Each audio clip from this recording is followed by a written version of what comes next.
Section E, essay type 8, and lots of questions. 7. Focused Solutions Incorporated is a management consulting company, your area of specialty. As a part of its annual planning process, the company is reviewing proposed capital projects. There are more than one.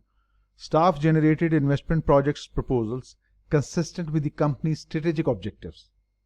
Those projects that fit strategically with our objectives, strategic alignment, fit well within our strategic objectives.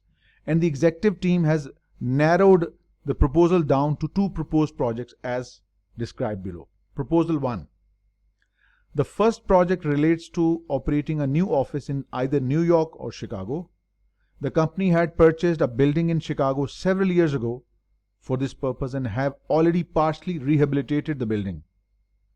The company is also working with the client with some projects in New York that they may not be able to take if they do not build the New York office.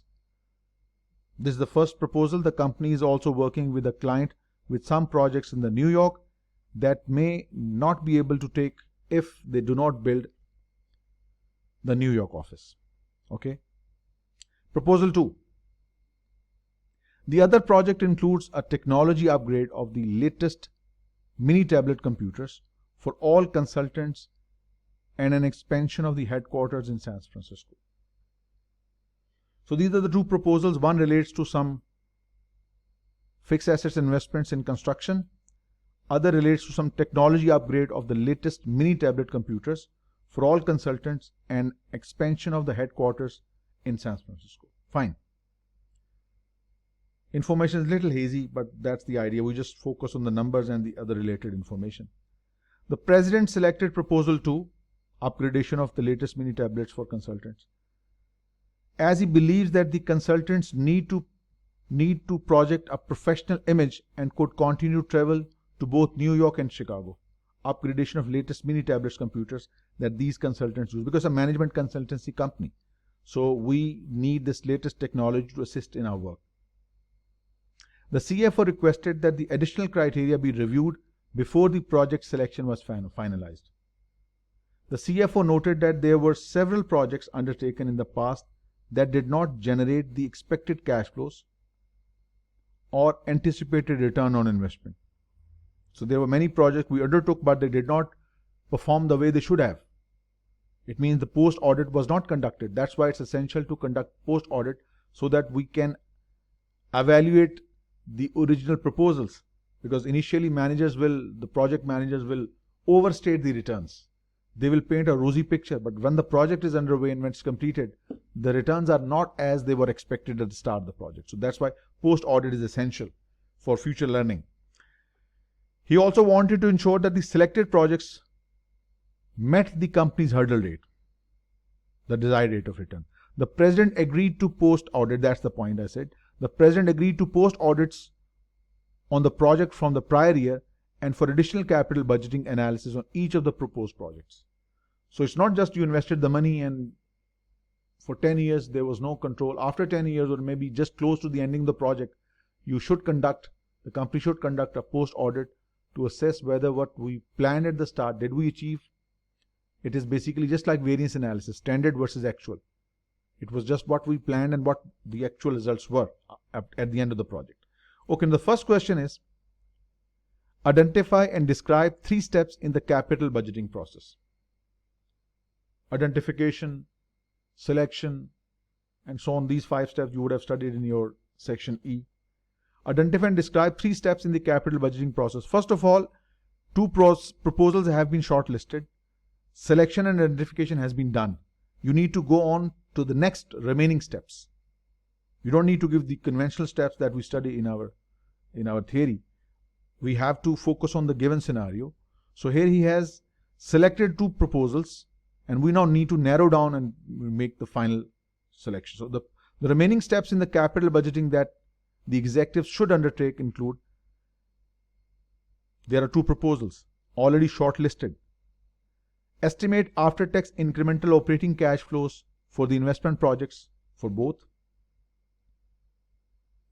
Evaluate project incremental cash flows that will be needed, additional cash flows, because most of the students get confused. Right now, let's say company is generating 10 million after tax cash flows. If a project is added, the cash flows go up to 12 million, right? So this is the 2 million additional that is concerned to us. Incremental cash flows that have been caused by the project, not the total 12 million. Evaluate project incremental cash flows, extra cash flows generated by the project, not the total cash flows.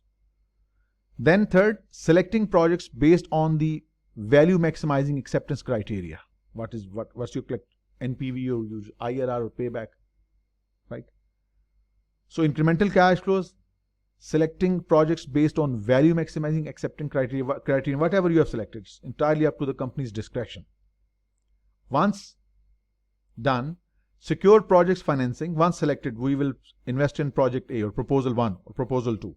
Where the money will come from? Will we issue bonds? We'll go for long-term loans. We'll issue equity. Secure project financing either internally from retained earnings or externally. Bond issue, additional shares issue, equity issue. And finally, once it's done, project is in operational form, implemented, working. Near the end of the project, we should conduct post-audit. Reevaluating implemented investment projects continually and performing post-audit for completed projects. One important point must always be remembered. If a project has 10 years life, do not start conducting the post-audit in 3rd year or 5th year. You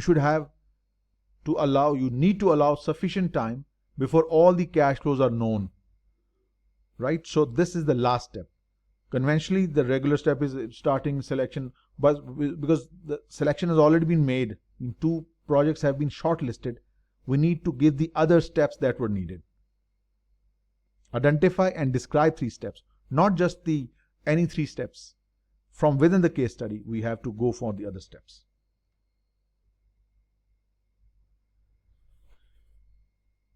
Identify and explain the role of post-audit in the capital budgeting process. As we have discussed, that every capital budget should be assessed for its performance and evaluation at the end of the project, whether did it achieve what we wanted to. So identify and explain the role of post-audit in the capital budgeting process. A post-completion audit is a formal comparison of actual cost and benefits versus the original estimate, just like the standard costing versus the actual result. What we thought originally, what was the actual result? So the key is that we want the feedback, because managers mostly, they will paint the rosy picture, they will overstate the numbers, overstate the revenues and overstate the NPV. But in reality, what did we actually achieve? A key element of the audit is feedback. We want to know what happened. It allows management to determine how close the actual results were on the basis of the original estimate. It's not for the purpose of blame game. It is for the organizational learning, that we can gain this added knowledge and we can use this knowledge and experience for our future projects. At the same time, the management will be deterred. Not fault finding or blaming. It's just that we want to deter the management for overestimating and just want to make some learning base, some experience, some expertise that which we'll use in the future projects. Right? It helps identify forecasting weaknesses so that we can remove these weaknesses so we don't make these mistakes in the future, and any important factors that were omitted. And post-audit also exerts discipline in the investment planning and control process. It will prevent the managers from overstating expected benefits, which I said, that painting a rosy picture just to make the project look more attractive.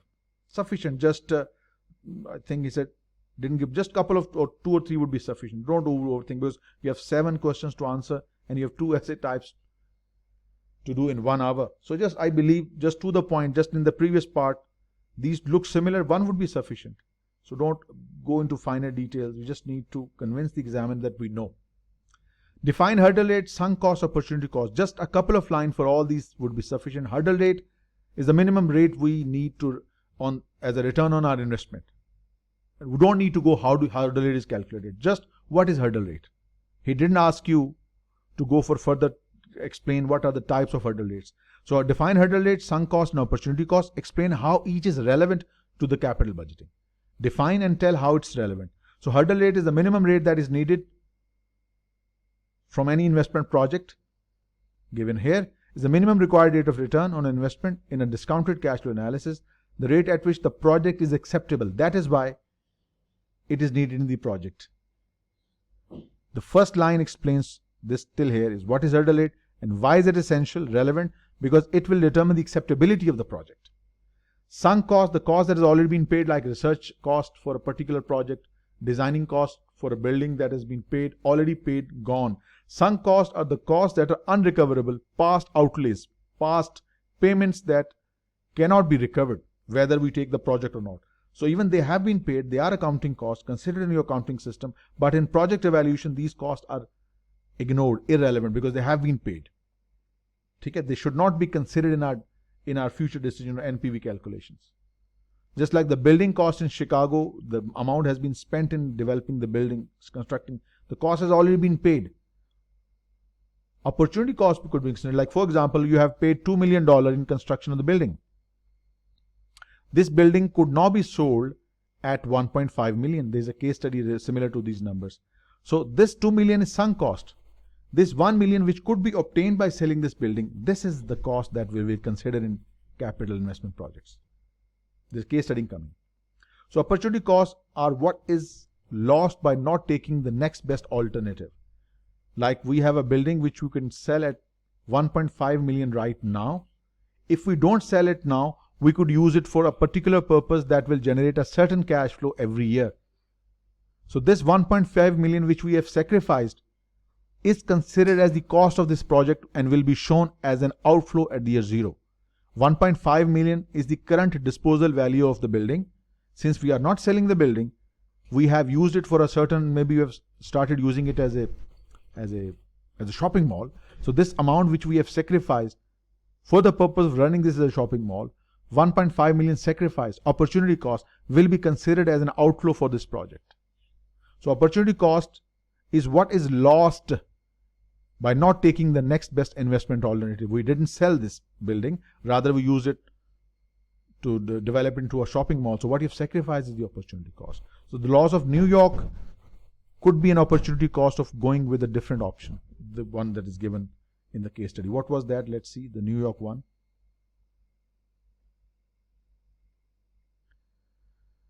This one. The company is also working with a client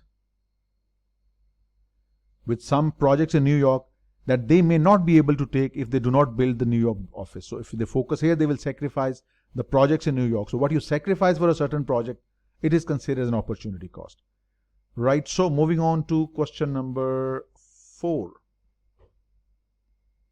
Should the company use the cash flows or accounting profits? Cash flows or accounting profit in its capital budgeting analysis, and explain. We have done so many questions in section E, and you've seen that we have used cash flows. We use cash flows, not accounting profits. We do not. Why? The reason why? Because your accounting profit is based upon accounting conventions, accounting regulations, accounting standardizations. Your results are influenced by accounting estimates, by regulations, accounting standards. We need the cash generated by operations for evaluation, for deciding the acceptability of the project. Accounting income could mislead. That's why we focus on cash flows generated by the operations, cash spent on the projects. Right? So on these lines, you can develop your answer. Not accounting profit. Why? Because they are influenced by conventions, influenced by standards, estimates.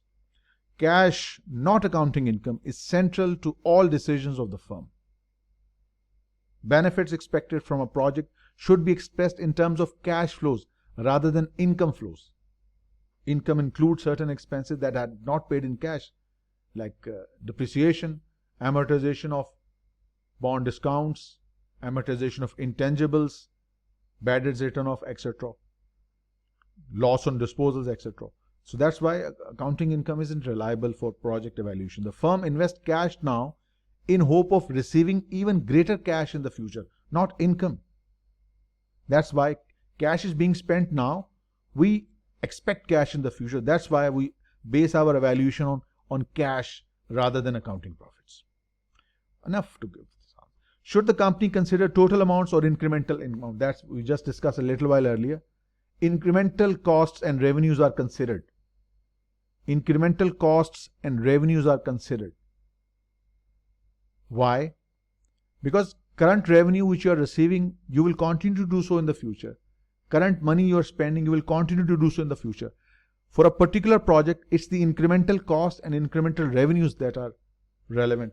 I have devised a term that will be helpful for you in solving capital investment projects, FDA. Relevant cash flows are the ones that are from the future, are the ones that differ between the given alternatives, and the relevant cash flows or relevant cost and revenue are avoidable. Let me repeat this one because it will be helpful for you. Mostly you people will get confused which cost should be taken, which cost not to take. The simple criterion that you should remember is any cost which is from the future, any cost that differs between the given alternatives, any cost that is avoidable is relevant. Any of these, whether future, differs or avoidable. Any revenue that comes from the future related to project, any revenue that differs between the options, and any revenue that is avoidable, mean if you don't take that activity, there is no revenue. This FDA will help you determine whether the cost and revenue is relevant or not. Right? So that's the reason we take incremental costs, incremental revenues. Amounts which we are receiving and spending already, they do not affect the project. We need incremental amounts of cash. So incremental costs should be used so that only the differences between the cash flow of the firm right now with the project and without the project. With the project, it's 12 million. Without the project, it's 10 million. So the difference 2 million is extra cash flow. And this is the one that is the basis of our evaluation. Right? On these lines, I think you know what to do with this. Next, describe how the company should consider the impact of income taxes and inflation on their cash flows. Impact of taxes cannot be ignored.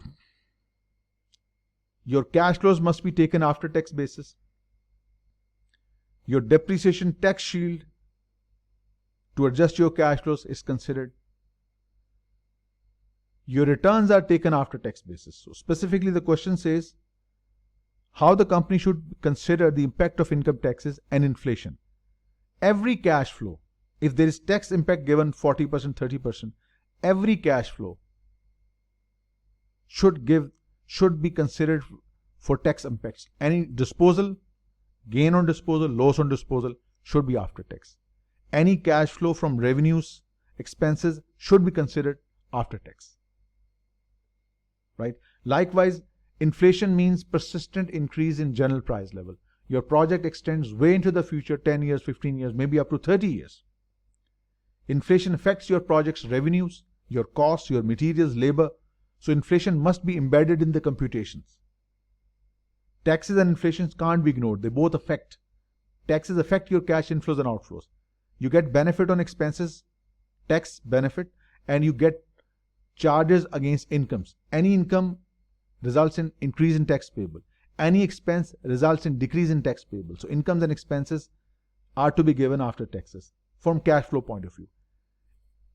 Your costs in the future, your revenues in the future will be impacted by the persistent increase in general price level. That is why impact of inflation must also be considered. On these lines, you should give your answer. It says here, the initial investment outflow as well as the appropriate discount rate will be expressed in after-tax terms. All forecast cash flows, inflows, outflows must be considered after-tax basis.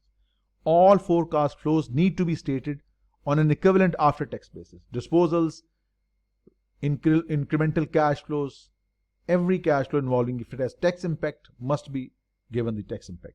And inflation, as I said, it affects your materials, your relevant costs. All inflows and outflows in the future will be impacted by the inflation. So inflation must be embedded in your computations. And interestingly, I haven't seen any question in your Gleim, Hawk or Wiley where it requires specifically the cash flows are given and you need to adjust them with the effect of inflation. I don't know. It should have been, but most of the questions, the cash flows are given you straightforward. You have to just discount them. So incorporating inflation into the numbers of inflows and outflows, I don't know. They haven't discussed it anywhere. So the rate that is given to you for discounting, it includes the impact of inflation. That's what they have given it some look to make it some, to give it some practical look. Otherwise, the impact of inflation almost is ignored in all the projects, all the questions that you have done in your entire, all the CMA support packages and the question banks. So that's the weaknesses I've found out. Okay, next is explain the decision criteria used to determine the acceptable projects when using NPV, IRR respectively. So when there is a conflict between NPV, IRR, what you do? Which one do you select? NPV is a superior investment appraisal tool. NPV calculates the absolute dollar increase in the shareholder wealth because of a certain project. IRR is a simple summary rate given in percentage terms. Do not forget what exactly the question says. Explain the decision criteria used to determine acceptable projects when using NPV and IRR. Little brief description of NPV, IRR, and what basically the question is focusing acceptance criteria in case of NPV. We take on those projects for which NPV is positive. Having a positive NPV means the present value of inflows is greater than the present value of outflows. Hence, the project is desirable. The project is generating more return than the discount rate used in the project. So if the project is giving you a positive NPV, it should be selected. If it's giving negative, reject. Simple. That's the criteria you have been agreeing. What about IRR? IRR can have three different situations.